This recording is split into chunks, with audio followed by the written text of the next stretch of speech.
Friends, इस lectures में हम लोग ब्रोंकियल अस्थमा के पेशेंट लॉन्ग टर्म के लिए कैसे मैनेज किए जाते हैं ये देखने वाले हैं फ्रेंड्स। ठीक है, इसलिए हम लोग पेशेंट से देखने वाले कि ब्रोंकियल अस्थमा के पेशेंट के जो सिम्टम्स है उसको कंट्रोल में रखने के लिए उसको क्या पार्ट ट्रीटमेंट दी जाती है और पेशेंट को जो सिम्टम्स रिलीव करने के लिए क्या ट्रीटमेंट दी जाती है, ये दो पार्ट में हम लोग ट्रीटमेंट देखेंगे फ्रेंड्स। ठीक है, अभी हम लोग देखते हैं कि कंट्रोलर पार्ट में क्या आता है। ठीक है, ट्रीटमेंट में drug treatment classified into controller and reliever. Controller में कैसे आते हैं, to be taken on long term basis to control asthma through their anti inflammatory effects. ठीक है, उसका इफेक्ट ऐसा आता है फिर एंटी इंफ्लेमेटरी इफेक्ट्स के इस हिसाब मैकेनिज्म के हिसाब से कंट्रोलर पार्ट में ट्रीटमेंट जो आती है इस हिसाब से आती है फ्रेंड्स। ठीक है, उसमें सबसे पहले जो ट्रीटमेंट आती है फ्रेंड्स इनहेल्ड कॉर्टिकोस्टेरॉइड्स। ठीक है, सबसे पहले जो मेन ट्रीटमेंट आती है इनहेल्ड कॉर्टिकोस्टेरॉइड्स, जो कि फ्रेंड्स इनहेलर टाइप में आते हैं फ्रेंड्स। ठीक है, सबसे पहले देखेंगे कि इनहेल्ड कॉर्टिकोस्टेरॉइड्स।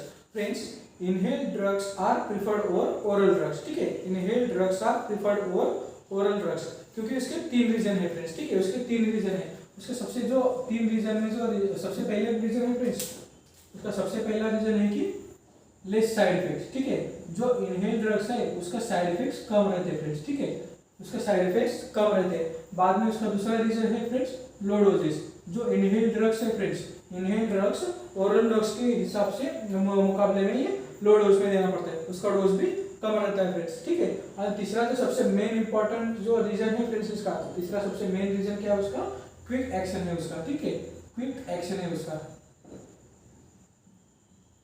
क्विक एक्शन करके सडनली मतलब क्विक एक्शन करके ब्रोंकोडायलेशन करते हैं ओरल ड्रग्स के हिसाब से, इसलिए inhaled drugs are preferred over oral drugs. इसके तीन रीजन कौन से हो गए, less side effects, low doses and quick action, इसलिए ये inhaled drugs are preferred over oral drugs friends. ठीक है, इसमें सबसे पहले आता है फ्रेंड्स जो बेक्लोमिथाजोल। ठीक है, बेक्लोमिथाजोल की स्टेरॉइड्स जो है वो इनहेल्ड ड्रग्स में इनहेलर के टाइप में आते हैं। उसका डोज क्या होता है फ्रेंड्स, 200 माइक्रोग्राम पर मीटर डोज। ठीक है, 200 माइक्रोग्राम पर मीटर डोज, ये ट्वाइस डे रहता है। ठीक है, ट्वाइस डे, दिन में 2 बार यूज किए जाते हैं फ्रेंड्स। बेक्लोमिथाजोल के ये स्टेरॉइड है ना फ्रेंड्स, बेक्लोमिथाजोल है ये लियोसोलबिटामॉल कॉम्बिनेशन में आता है। ठीक है, कौन सा, एरोकॉट नाम से आता है फ्रेंड्स। ठीक है, एरोकॉट नाम से आता है ये बेक्लोमिथाजोल लियोसोलबिटामॉल के साथ कॉम्बिनेशन में आता है, एरोकॉट नाम से आता है फ्रेंड्स। ठीक है, एरोकॉट इनहेलर नाम से फेमस है, ये आता है फ्रेंड्स। ठीक है, ये इनहेलर मतलब इनहेलर रहता है ना फ्रेंड्स, हम लोगों ने कई बार पिक्चर में देखा है कि पंप रहता है अस्थमा का पेशेंट का। ठीक है, पंप जो पेशेंट यूज करते हैं ना, यही फ्रेंड्स इसको इनहेलर बोलते हैं। ये बेक्लोमिथाजोल के इनहेलर्स आते हैं। बाद में जो फ्रेंड्स है ब्यूडेनोसाइड है 200 to 400 माइक्रोग्राम मीटर डोज है। ठीक है, इसका डोज क्या है फिर ब्यूडेनोसाइड का 200 to 400 microgram meter dose twice day, ये भी कॉम्बिनेशन में आता है फ्रेंड्स फॉर्मेट्रॉल के साथ। ठीक है, जो हम लोग देखेंगे कि फॉर्मेट्रॉल वगैरह क्या है, लियोसोलबिटामॉल क्या है, वो आगे देखेंगे, लेकिन फ्रेंड्स कॉम्बिनेशन थेरेपी में यूज किए जाते हैं। ठीक है, बुडेनोसाइड के साथ ये फ्रेंड्स फॉर्मेट्रॉल आता है, फोरोकॉट नाम से आता है फ्रेंड्स। ठीक है, फोरोकॉट नाम से आते हैं, फेमस ब्रांड नेम है ये फोरोकॉट इनहेलर है ये। ठीक है, ये कॉम्बिनेशन थेरेपी में यूज किया जाता है फ्रेंड्स, एरोकॉट हो गया, फोरोकॉट हो गया, ये कॉम्बिनेशन थेरेपी में यूज किया जाता है फ्रेंड्स। ठीक है, ये स्टेरॉइड के बेक्लोमिथाजोल, बेडेसोनाइड, बाद में जो फ्लूटिकाजोल है इसका भी dose 100 to 250 microgram meter dose twice a day है। ठीक है, ये ऐसे डोजेस में फ्रेंड्स ये हम लोग ये इनहेल्ड कॉर्टिकोस्टेरॉइड्स यूज कर सकते हैं फ्रेंड्स। ठीक है, ये हम लोगों को देखने के बाद जरा सा डिफिकल्ट लगता है फ्रेंड्स, इसका डोजेस कैसे याद में हम लोग याद रखेंगे, ये इसके नाम भी बहुत ही हार्ड दिख रहे हैं, ये सब कैसे याद में रखेंगे, ये जरा सा फ्रेंड्स ये प्रैक्टिस पार्ट का है। ठीक है, हम लोग अस्थमा के पेशेंट वगैरह जो पंप वगैरह यूज करते हैं, इसलिए हम लोगों को कौन सा पंप यूज करते हैं, उसका नाम कैसा, उसके कंटेंट्स क्या क्या है, ये कैसे वर्क करते हैं, इसलिए फ्रेंड्स रिपीटेडली हम लोग जब देखेंगे तभी ये जाके हमें ध्यान में रहेगा फ्रेंड्स। ठीक है, इसलिए फ्रेंड्स ये उसके ब्रांड नेम हमको पता रहते हैं, लेकिन इसमें कॉम्बिनेशन थेरेपी कैसे कैसे यूज किया जाते हैं, कौन से ड्रग कौन से ग्रुप में आते हैं, इसलिए हम लोग ये पार्ट देखना बहुत ही जरूरी है, सबसे इंपॉर्टेंट पार्ट में आता है फ्रेंड्स। ठीक है,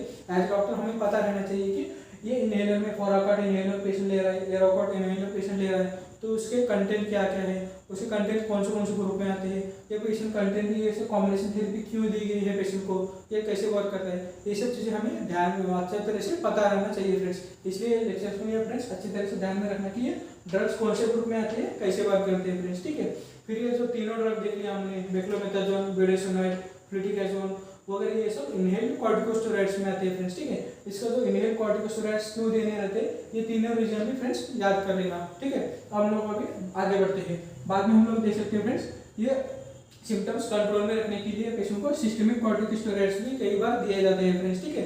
सिस्टमिक कॉर्टिकोस्टेरॉइड्स कई बार पेशेंट को जो फ्रेंड्स मैक्सिमम प्रेडनिसोलोन वगैरह यूज किए जाते हैं फ्रेंड्स, ठीक है। ओरल प्रेडनिसोलोन की टैबलेट्स वगैरह आते हैं, उसका डोजेज जो है पेशेंट के सिम्टम से, जितना पेशेंट से माइल्ड मॉडरेट सीवियर सिम्टम्स में है उसके हिसाब से हम लोग ओरल प्रेडनिसोलोन की डोजेज भी फिक्स किए जाते हैं फ्रेंड्स, ठीक है। ये वंस डेली है, काफी हो जाता है, 10 mg 20 mg 40 mg भी दे सकते हैं पेशेंट को लेके, पेशेंट के सिम्टम्स सीवियरिटी वगैरह देख के ये सब चीजें हमें देख के पेशेंट को दे सकते हैं फ्रेंड्स, ठीक है। 5 to 10 डेज के लिए पेशेंट को दे सकते हैं।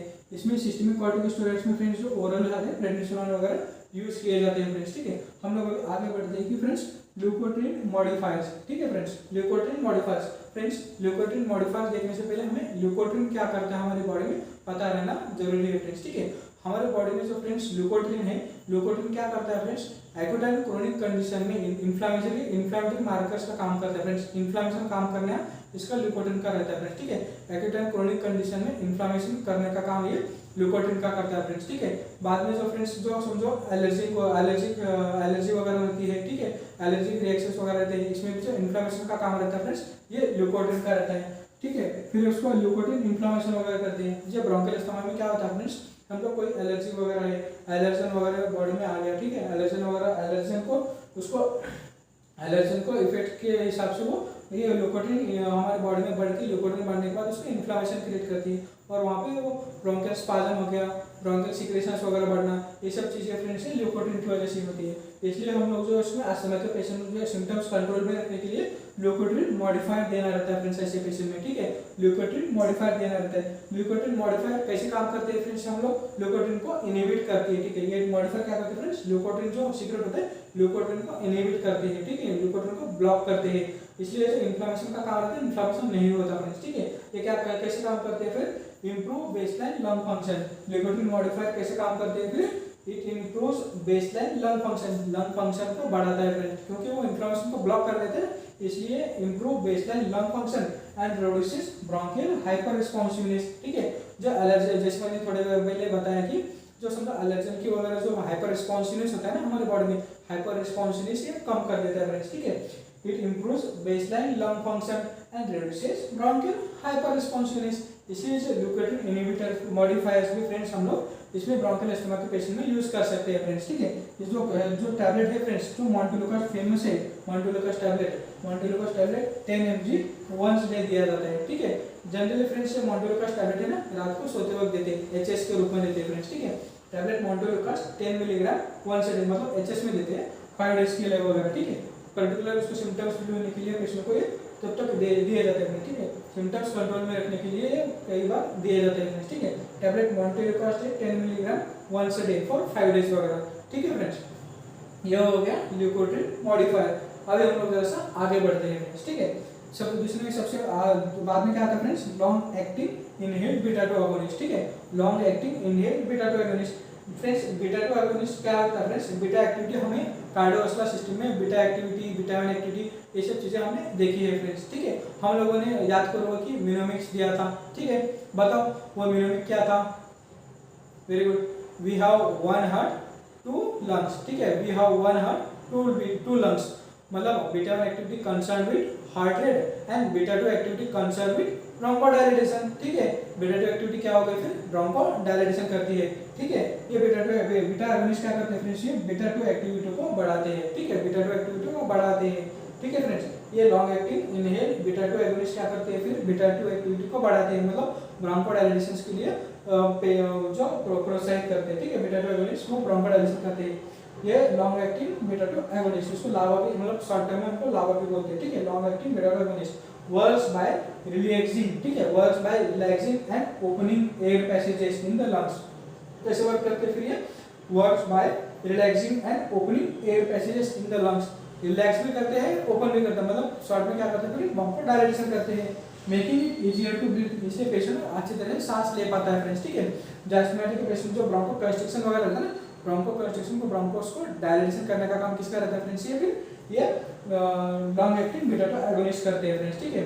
इसलिए लॉन्ग एक्टिंग बीटा 2 एगोनिस्ट भी है फ्रेंड्स, ऐसे पेशेंट के सिम्टम्स कंट्रोल में रखने के लिए यूज किए जाते हैं फ्रेंड्स, ठीक है। इसमें कौन सा फिर आता है फिर साल्मेट्रॉल है, ठीक है। साल्मेट्रॉल है, उसका भी मीटर डोज इनहेलर आता है फ्रेंड्स, ठीक है। मीटर डोज इनहेलर आता है, 21 माइक्रोग्राम पर पफ, ठीक है। ये पफ करते हैं ना हम लोग, ये पंप करते हैं, उसमें क्या होता है, कितना डोज रहता है, फिर 21 माइक्रोग्राम पर पफ रहता है। ये हम लोग 2 पफ्स पर आवरली, ठीक है, सुबह शाम लेने रहते हैं, 2-2 पफ, ठीक है। इस हिसाब से यूज किए जाते हैं, जैसे कि मैंने बताया था कि ये फ्रेंड्स कॉम्बिनेशन थेरेपी में यूज किए जाते हैं फ्रेंड्स, ठीक है। ये लावा एंड जो इनहेल्ड कॉर्टिकोस्टेरॉइड्स है ना, लावा एंड इनहेल्ड कॉर्टिकोस्टेरॉइड्स, ये फ्रेंड्स कॉम्बिनेशन थेरेपी में यूज किए जाते हैं फ्रेंड्स, ठीक है। इसमें क्या आता है फ्रेंड्स, ये साल्मेट्रॉल है ना, साल्मेट्रॉल जैसे हमें ये इसमें यूज किया जाता है फ्रेंड्स, ठीक है, जो स्टेरॉइड के साथ साथ यूज किए जाते हैं, ठीक है फ्रेंड्स। इसलिए ये भी अच्छी तरह से ब्रोंकोडायलेशन कर सकते हैं फ्रेंड्स, ठीक है। साल्मेट्रॉल मेट्रोडोजिनोल 21 माइक्रोग्राम पर पफ 2 पफ्स पर आवर भी ये आप लोग यूज कर सकते हैं फ्रेंड्स, ठीक है।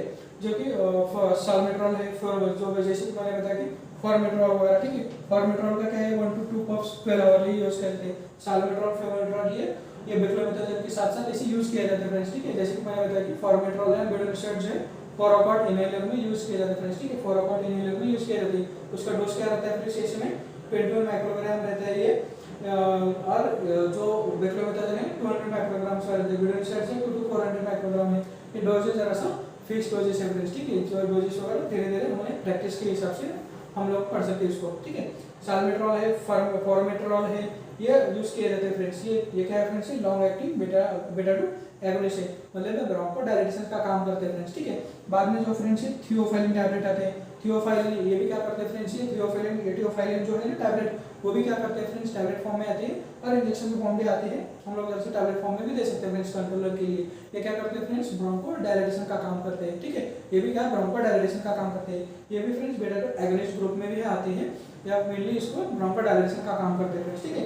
थियोफाइलिन टैबलेट डेरिफाइलिन नाम से आते हैं, 150 mg का टैबलेट रहता है, ट्वाइस अ डे दिया जाता है फॉर 5 डेज वगैरह के लिए, ठीक है। ट्वाइस के दिए जाते हैं टैबलेट, डेरिफाइलिन नाम से आते हैं फ्रेंड्स, ठीक है। 150 mg का रहता है, twice a day for 5 days के लिए, ये ठीक है फ्रेंड्स। ये हम लोगों ने अभी देख लिया कि कंट्रोल में मतलब ब्रोंकियल अस्थमा के पेशेंट का सिम्टम्स कंट्रोल में रखने के लिए क्या क्या ट्रीटमेंट दी जाती है। सबसे पहले हम लोगों ने देखा कि इनहेल कॉर्टिकोस्टेरॉइड्स देने रहते हैं, बाद में जो होता है सिस्टेमिक कॉर्टिकोस्टेरॉइड्स भी दे सकते हैं, बाद में जो फ्रेंड्स है ल्यूकोट्रिन मॉडिफाइड ड्रग्स है वो भी देने रहते हैं, बाद में लॉन्ग एक्टिंग मॉडिफाइड जो इनहेल्ड बीटा 2 एगोनिस्ट है लावा, वो भी देना रहता है फ्रेंड्स, ठीक है। बाद में जो ब्रोंकोस को डायलेशन करने के लिए जो टैबलेट है वो भी डेरिफाइलिन वगैरह यूज कर सकते हैं फ्रेंड्स, ठीक है। ये इस हिसाब से पेशेंट को सिम्टम्स कंट्रोल में रखने के लिए ये ट्रीटमेंट दी जाती है फ्रेंड्स, ठीक है।